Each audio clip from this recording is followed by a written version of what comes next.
Hi everyone, Steph here from thegoodride.com. In this video, we are taking a look at the Weston Riva in a 143. This is an all-mountain freeride board. It kind of dabbles on that line of being a board that you can kind of take in any sort of situation, any kind of snow condition, but it has some freeride elements, like it's tapered, it's directional, it's a little bit of a stiffer flex, and it rides well in powder and steep. So this board has a pretty consistent feel all over the mountain. It has a 7 out of 10 flex, so it's a little bit on the stiffer side, but it's not like extremely stiff, so you can still manipulate it and maneuver it quite quickly. I felt like it had just the right amount of flex to be stable, to have a nice pop and energy out of turns and when you're jumping off of features and things like that. But it is nimble enough. I could still twist it with minimal effort. I can maneuver it quickly, and surprisingly, it's not that bad to butter. So it is a 7 out of 10 flex, but it's not an aggressive feeling 7 out of 10. So this all-mountain freeride board has the personality of an all-mountain board with some freeride elements to it. It's a little bit more damp than your average all-mountain board, and it also has more taper, more setback, and so it has that little bit of a freeride personality to it, while still being nimble enough to take all mountain, and it does well in a variety of different snow conditions. And it has 10 mil of setback as well as 9 mil of taper. You can kind of see the nose is slightly wider than the tail. For the waist width, it has a 242 millimeter waist width. You know, it's slightly wider. Normally it's like a 238 or something like that in this size, and so it adds a little bit of stability. It adds the ability to go faster around the mountain and still be damp. And that also helps a little bit with float in deeper snow, because it just adds a little bit of that surface area on snow for floating in powder. Comes with a sintered Durasurf base, which keeps it gliding very quickly for you as long as you keep it waxed and ready to go. So one thing I like about this board is it has a pretty solid top sheet. This top sheet, it doesn't scratch easily, and it also has a little bit of traction to it. I just like that. It keeps the board looking nice, you know, and it also adds a little traction if you're one footing and stuff like that. And it's just like overall kind of stronger as far as top sheets go. You know, the high gloss top sheets, sometimes you look at them wrong and they're already scratched. So I really like boards that have a nice durable top sheet to them, like the Riva does. So let's take a look at the camber profile. This has a positive camber profile in between the feet, going out to about here, and it's slightly directional on the rocker. It seems like there's a little bit of a longer rocker zone in the nose and a little bit of a shorter rocker zone in the tail. So positive camber to rocker on the nose and the tail. So this positive camber profile keeps it feeling nice in turns, keeps it stable, gives the board a lot of energy and pop. The rocker on the nose and the tail definitely add to its ability to maneuver quickly and to make it not feel quite locked in. It's kind of a stable ride, but it doesn't feel super locked into the snow. It also helps with floating in powder, so you get that little bit of rocker up here that helps keep the nose up, and a little bit of rocker down here in the tail to keep it feeling maneuverable.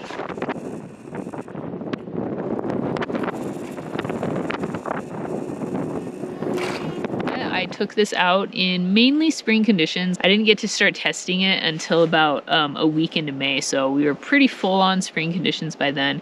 I rode it up at Timberline at Mount Hood, and that was a little bit icy in the mornings and then pretty slushy in the afternoons.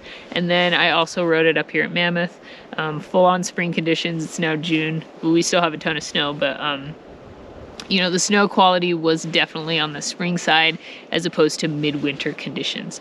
A little firm in the morning, a little icy in the morning, and then going to like a lot of water content snow, a little bit of slush, stuff like that. So let's start off with the steeps. That's kind of like where the Riva likes to ride. It's definitely got that freeride personality. I really liked it in the steeps. I felt like this board was very nimble, especially for being a 7 out of 10 and like a freeride board.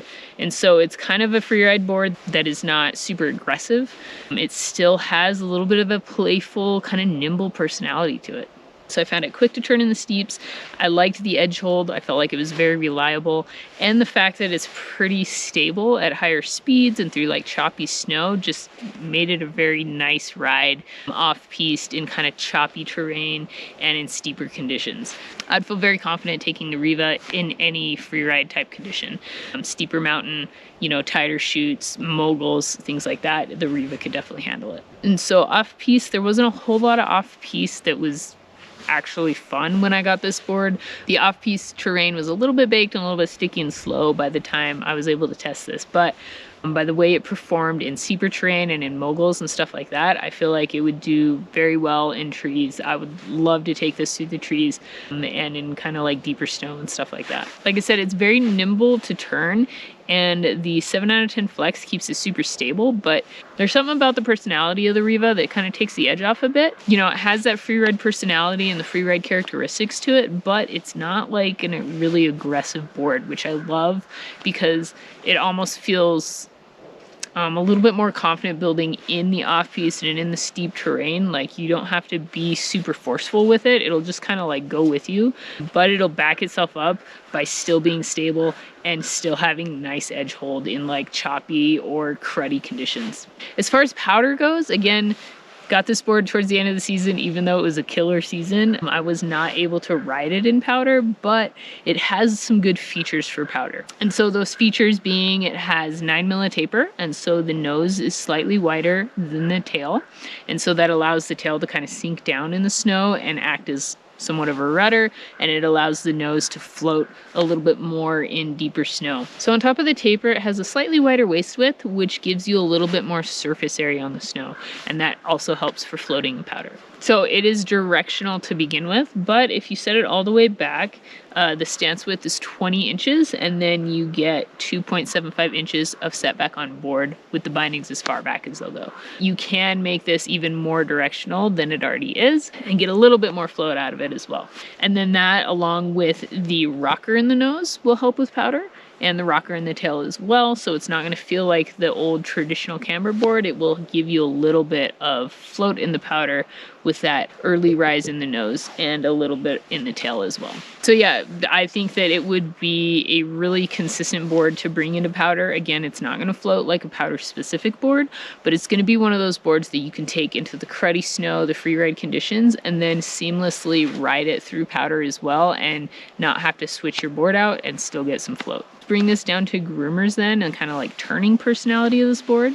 I found the Riva very fun to turn. I feel like the positive camber mixed with the 7 out of 10 flex, you know, and the taper, it makes it a really fun ride to carve, to put on edge. It has good energy in and out of the turns. It has a nice edge hold. I feel like it likes a medium radius turn. It's not an extremely open turner. It kind of like likes that medium radius carve turn.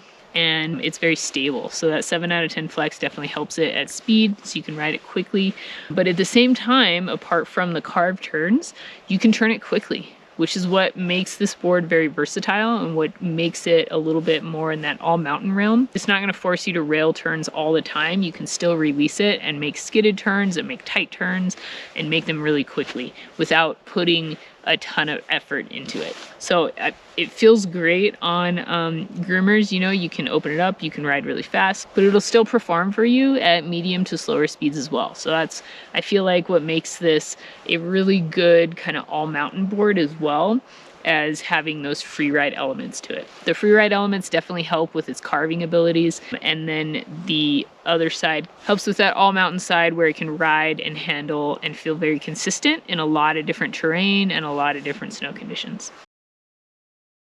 But I also found when I tested it out in icy conditions, you know, that spring ice early in the morning before it thaws out, and it held a really nice edge. There is no side cut disruption along the side cut. It just has that positive camber profile, but I felt like it held a nice edge. It was stable, and it was definitely reliable. Now, it's not going to feel quite as grippy as a board that has a lot of side cut disruption in it, but it should handle well in most conditions. And then on top of that, like, you can totally ride a switch. It feels slightly backwards, but not fully backwards. You can tell that you're riding a switch, but you can totally flip it around and ride a switch. You can ride a regular, you can spin 180s, you can take off switch, you can land switch, stuff like that, and it doesn't feel super crazy backwards unless of course you have a more directional stance. So it is set up duck stance because I like to ride switch even if I'm on a directional board.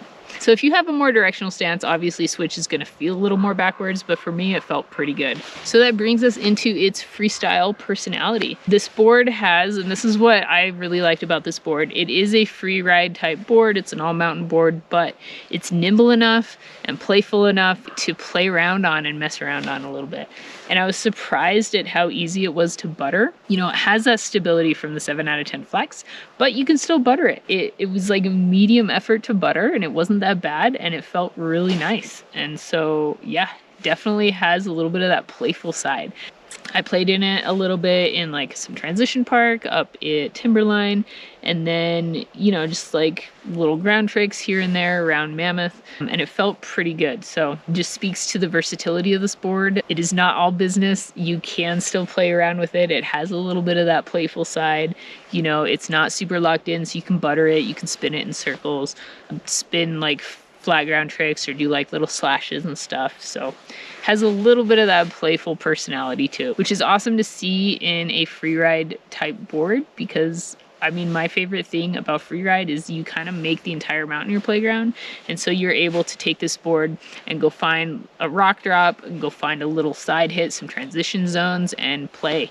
So yeah, I think that's a really cool element of the Riva. Overall, I feel like this is a very solid board. It definitely has that personality that Weston describes it to have. It is a little bit all mountain and also free ride. It's kind of split down the middle. It is a type of board that you can take in a lot of different snow conditions, and it feels very consistent in. Some all mountain boards are like, you know, you're like, oh yeah, it does like okay here and it does okay there and it does okay everywhere.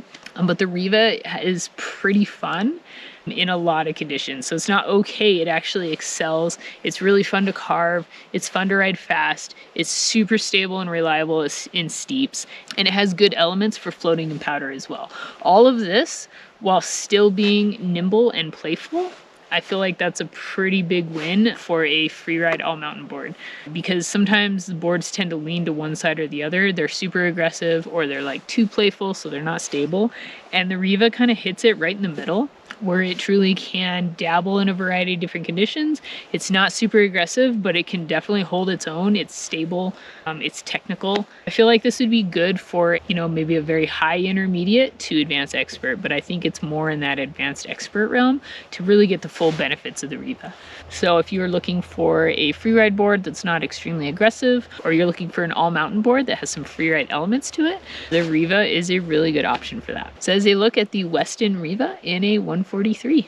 If you're looking for the complete write-up and review, you can head over to thegoodride.com to check it out.